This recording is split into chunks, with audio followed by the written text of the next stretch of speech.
Good morning, guys. How you doing? Great. How are you doing? I'm good. Just made weight. Life is awesome.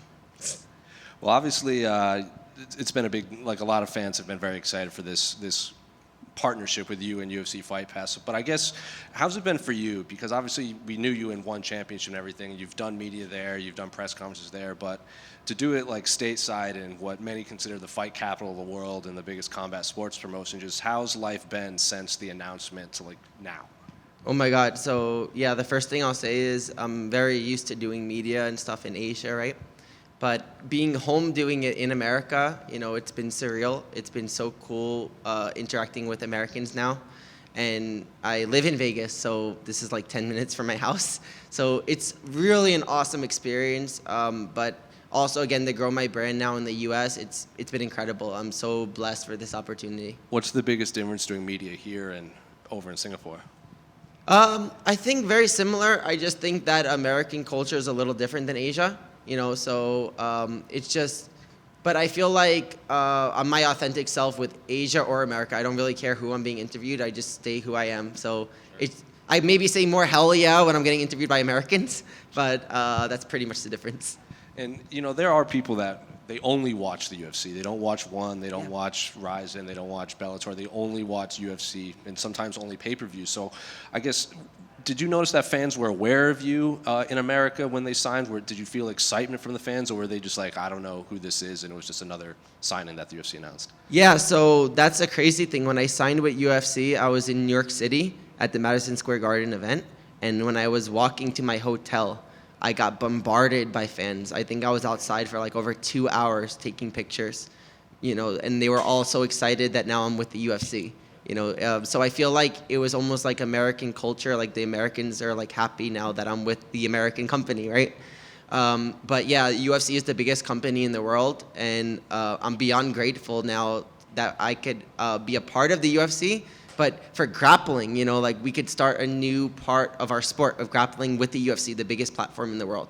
And that's tremendous responsibility for me. And I'm just so grateful for it, but I'm also so eager to keep us on this platform, to keep grappling growing, and for UFC to keep investing in grappling. Do you feel like you're the face of grappling in America then? Because like you feel pressure to grow this sport alongside the UFC? Because obviously Gordon Ryan, everyone knows, and we just had CGI, but like to be on the UFC and be on Fight Pass, and you just did a weigh-in and the Apex. Like, do you feel pressure to carry that flag for the American audience? I put a lot of extra pressure on myself, so I for sure feel so much pressure right now because I really my goal is that when I was a kid growing up, I had no dream of doing jiu-jitsu. I didn't know any path to do jiu-jitsu. So when I looked at jiu-jitsu, there was no money or anything. My mom's like, shut up, go to law school or medical school. Like, what are you doing in this sport? So I want kids to grow up and have like a platform set for them that they could have a career. They could be professional athletes and they could follow their dream or passion. So that's my dream now, to be able to give them that. So I feel tremendous responsibility. Other people like Gordon, Craig, they definitely help the sport grow in different ways. But I feel like what I'm doing right now is definitely the most important thing for grappling in terms of having a stable platform. I feel like a lot of jiu-jitsu right now is very unstable.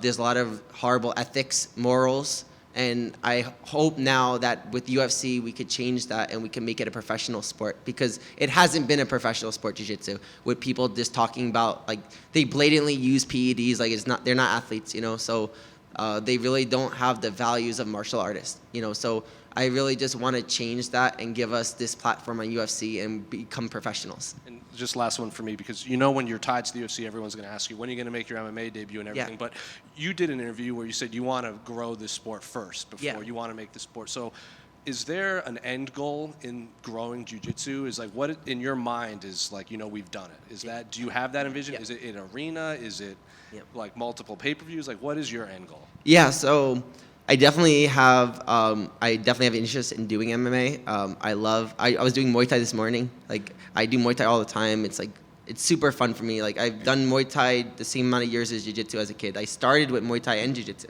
So I love Muay Thai, and I really want to venture into that. But for me, I feel that God gave me this gift and path of Jiu-Jitsu.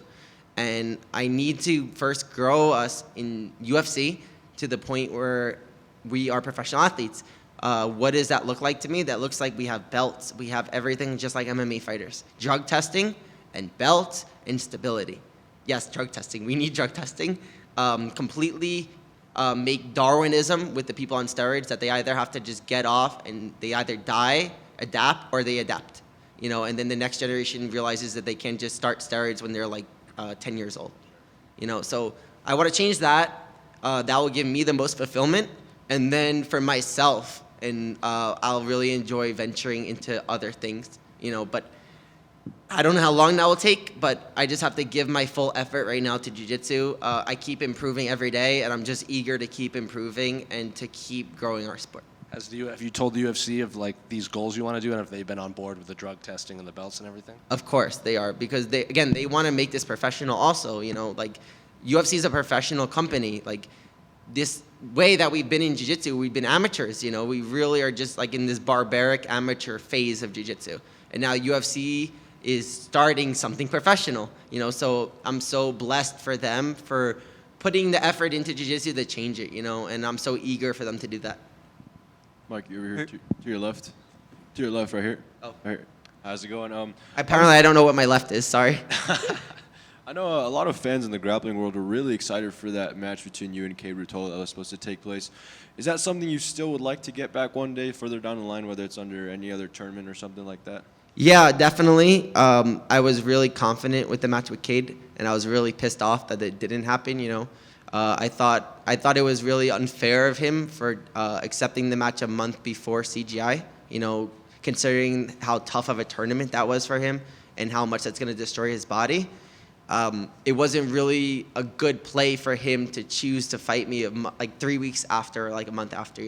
So, and then he pulls out. So I just felt like that was kind of messed up that he did that. He didn't message me or anything, and then his attitude after I didn't really like. But yeah, I would love to have a match with him. I prepared a year to have a match with him. I was in camp for so long, so that's why I have some frustration with that. I really like Cade. We were friends for like a while, so it'd be an honor to grapple with the best lightweight in the world. I'm always looking to challenge myself and push myself, and I know that would be a great challenge for me. And I hope in the future me and him could get that match in, because I was so ready for the match in September. Sure. Now, speaking of CGI, obviously it was a great success in terms of for the growth of the overall sport of grappling. And a lot of people attribute that to the pit style they went with. So are you a fan of that? Because I know a lot of the guys on FPI said that they'd like to see pit style matches going forward here. Yeah, 100%. I've been pushing them to do pits also. I think that this way of with the mats without any walls is outdated now, because people could run away. They could use that as an advantage. So you'll see a lot of people in in the past, they'll place themselves at the edge of the mat, so anything that happens, they could just fall off the mat. So that's not good for us in grappling. So we need to change that ASAP, and they're working on that for sure. So yeah, we need to get rid of that. And Craig was so great using the pit from Karate Combat. So that was a great innovation he gave to our sport. Sure. And when Dana announced your signing on social media, he mentioned that you're going to be the first of many guys and girls that they want to bring over here under exclusive contract. So who are some guys and girls that you think would be a great fit to come over here and help continue grow the sport? People not on steroids. That's pretty much what I would say. But 99% of jiu-jitsu is on steroids, so at least let them get off steroids a little bit, like a few months. They probably need a year, 6 months to adjust, and then maybe they could adjust with Darwinism. But yeah, I would love to see maybe the Ruotolos, because they are great ambassadors of our sport. I was just salty that Cade pulled out, but I love Cade. He's awesome. But yeah, I think that me, Ruotolos, a few other people, but I think that that's probably the first 3 people that come to my mind, because of what we represent with jiu-jitsu, not taking steroids. We're more martial artists than the generation that we're in right now. And lastly, how will it feel for you to see the growth of the dark rigatoni fan base in the U.S.? Oh, it's gonna be awesome. I think that's so cool. Being in your own country and getting recognition from fans, and but when I think about it, I don't really think about it for myself. I just think about it as responsibility for me, because every time I grow my name and my brand, I could use that to help us grow our sport. So I just see it as more motivation for me to keep going, keep training harder, keep getting better, and to keep using that for God and to follow the path that God has for me. Hey, Mikey, right up here.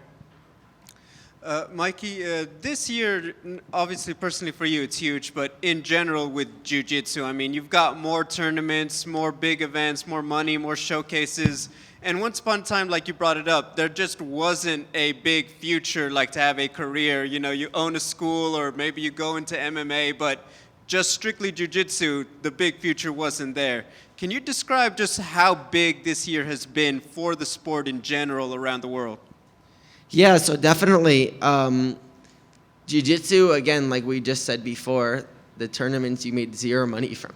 So you had to do seminars, you had to own a gym, you had to switch to MMA because there's literally no money in our sport. So you have people sacrificing their whole bodies and lives, doing this one thing that you're not even making money.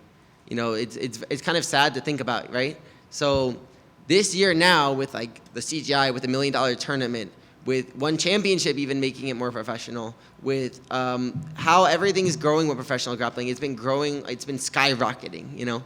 So to the point now where UFC is finally getting on board, where now they're investing in it, and now it will become now it's going to be a professional sport, you know? So it's been amazing to watch the growth of jiu-jitsu, you know? Probably one day there'll be a movie about this whole growth of jiu-jitsu, how it started to now.